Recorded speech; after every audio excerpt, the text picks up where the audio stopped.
Hey, good morning, everyone. Mal Condon here again with you. I'm curator of hydrangeas here at Heritage Museums and Gardens in Sandwich, Mass. And this is an important time of the year for us. This morning, Cape Cod Hydrangea Society's early morning risers maintenance team were here. They perform virtually almost all of the maintenance of this garden. And today is the beginning of an important season for us where we're pruning. And the species today is Paniculata. We all love the paniculatas. They're bulletproof, stand the winter, flower religiously and reliably. They're just grand plants. And as you know well, they flower on new wood. So what I'm standing next to is a plant exhibiting its growth through the season. You can see how much growth has occurred over this period of time. Because they flower on new wood, the buds are developing, as I said, early in the spring, maturing in the summertime, and in the fall they're superb. But we can prune them now, and we do it here for this reason. We have lots of hydrangeas, and this spreads out our workload because we can do it in the fall and we do so. And it's a great time because the big panicle-shaped blossoms, if we get wet snow or worse, freezing rain, they can end up, because the stems are brittle, we get a lot of breakage. So pruning now helps us a lot in preventing unnecessary winter storm damage. So I think it's a good thing. Thing to look at on these stems, what I'm tracing with my finger is total growth to this past season. Some will be even longer. In fact, we cut out a plant earlier this morning that I would say was about 7 feet of new growth on it for this season. So they're very powerful in that regard. So all this is new wood. You have to remove most of it. What we're going to be doing today is that we're going to be cutting way back, leaving only 2 or 3 nodes. So I'm going to take that much of it off. That's what I've removed. This should be fairly typical. Some will be much longer, few will be shorter. The other important thing, we're going to show you this in stages, where we've done a preliminary cut, where we bring this plant into reasonable shape. And remember another important thing. It's one thing to have a lot of flowers. The other is the plant form must be good. Otherwise, you'll lose track of the flowering. So I'm very sensitive, and we do it here. We're very fastidious about plant form. We want the plants to look good in their prune state, and you'll see that as we go along. So what we're going to do is we're going to go from this stage, the ones that we've done our first step on, where we've cleaned them up, and then we'll go look at what the final product looks like. Let me just share with you the tools we're going to be using today. There's my typical pruners. These are Okatsunis, Japanese made. I think they're some of the best steel there is, and they're economical. You can buy them obviously online. Wonderful, wonderful plant. That's a great, great pruner. I'm very pleased with those. You'll need loppers because some of the wood is big, and these are Felcos, and we particularly like Felco number 21s. These are not inexpensive, but they'll last your lifetime. This pair that I'm showing you at this point are 19 years old.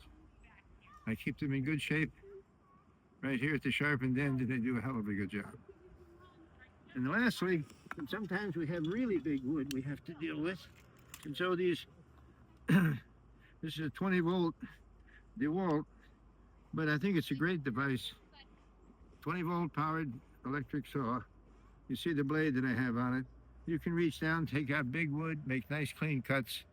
Really very useful tool in many, many ways. Wonderful tool for overall pruning in your garden. All right, we've moved over now to an adjacent plant that's had its first sort of step 1 pruning, where we've just simply, I shouldn't say step 1, this is just preliminary, where we've gotten rid of all the blossom wood and extraneous stuff, and now we're going down to some fine detail.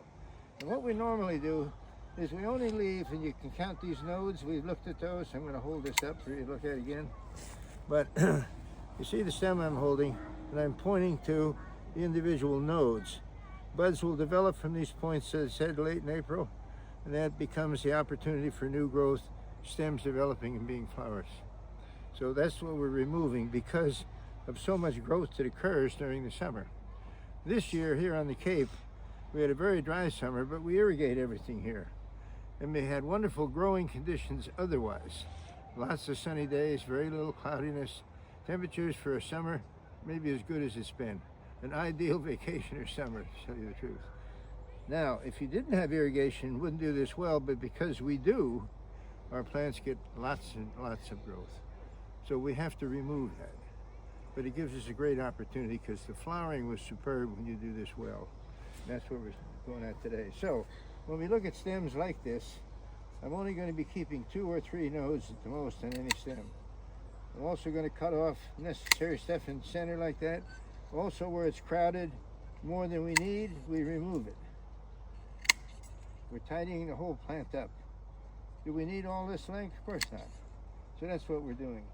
Here's a broken stem. I'm going to cut it off completely because it won't make it through the winter. Here's a case where you got some potential for them to rubbing against each other. So I'm going to remove this stem.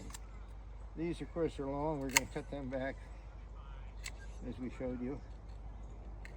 Remember, you're always cutting just above a node, about a ½ inch above the node is where the cut line is. So just keep that in mind, so don't overdo it. And another thing we're doing with this pinching away that we're doing, we're avoiding interference between adjacent stems. We don't want that. We want this to be open. That when I get done with this, we're going to look at that in a minute, a finished one, you want to be able to see equal points of light, so to speak, on the cut stems looking down on it. Okay, we'll move to that now so you can see what that looks like. Where we're at now is we've gone from what we showed you previously in sort of the first round of pinching, cleaning up the first round. Now we're back to doing the finished job that you can see here in front of me. And notice you can easily reflect upon what you saw in the previous parts of this video to where we're at now. Remember what I said, if you look at the cut stems looking down on it as I am now, you want them to be as equally spread as you possibly can be. You never want overcrowding, you don't want too much wood left or anything like that. That you want to have the development can be very, very uniform. And I always emphasize the form factor because it is important. I want the plant to have a lot of flowers, but I sure want it to look good overall. And so that's where we're at here. And here we do some final touch-ups. Again, we cut out these, what I call center legs. We look for that. Anything that's spindly, looks poorly, we remove. And also when we get down, this is a nice plant. Look at the base. You've got 4 main stems coming up. That's ideal. You don't want this cluttered with a lot of nuisance, small, misformed, anything that degrades from the plant looking good in terms of a form factor. You can also look too, color is important to you. You see this tannish brown that's of the vital stems, and then we see one here that's not so vital. I'm going to pinch that off. It is green, so we're going to keep it. I've kept a node here, and there's a node there. But that's the kind of inspection you do as you go along with pruning. Just keep your mind on that. Try to avoid where you have big crossovers because Paniculata is being so strong growing. You see what I did there? I removed that knuckle. It surely would have developed an unnecessary secondary stem.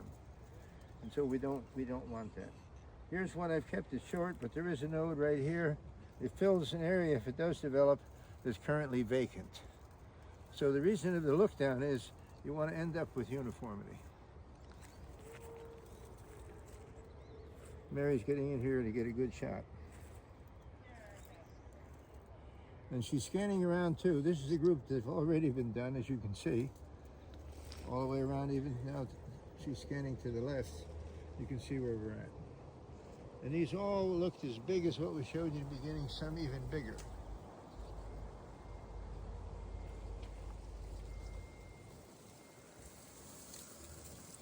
And remember this too about paniculatas. You have to be brave. You cannot be timid about the pruning. You have to remove the wood. If you leave extraneous wood growing, what's going to happen is all of that will develop next year and you'll be nowhere with managing it. Then it becomes totally out of control. So keeping it back to this kind of a form is very, very important. And most of them grow to be big plants. Yes, they will say that here's a plant that's going to be 3 to 4 feet. Seldom are they. Plant producers, to be honest with you, always favor being on the short side rather than the true long side. Certainly our growth here indicates that to us very clearly. But pruning is your means of control. And you can do it with paniculatas because they're nature. And they perform very, very well.